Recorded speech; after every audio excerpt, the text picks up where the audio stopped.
All right, here we go. We want to go to settings, which is down here, and then click settings up here. And this will take us to the settings screen. Now, you can search for updates. Mine's already done it, so I don't have to do it again. But if you haven't done your update yet, you can click on there and see if there's one available for you. If there isn't, that's fine, you're up to date. So down the side here, you've got a whole lot of different choices. So I'm going to go to scales and cooking. Now this is the new section that you can update.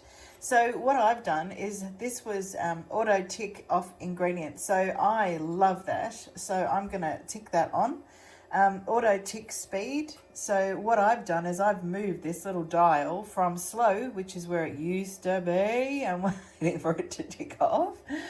Or you can go medium, or you can go fast, and that's me. So I've chosen fast.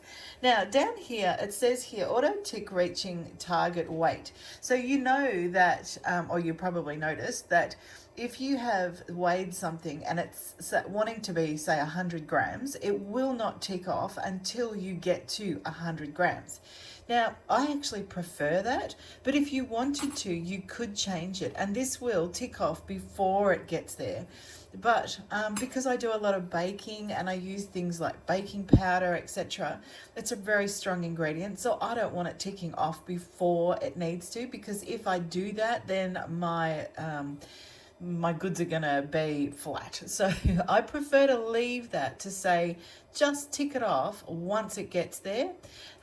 But you know, you can see that it will allow you to tick it, it'll tick off after that as well and still accept it, which is okay by me because I just keep an eye on the weight anyway. So yeah, so that's the new auto ticking mode, which I think is pretty awesome.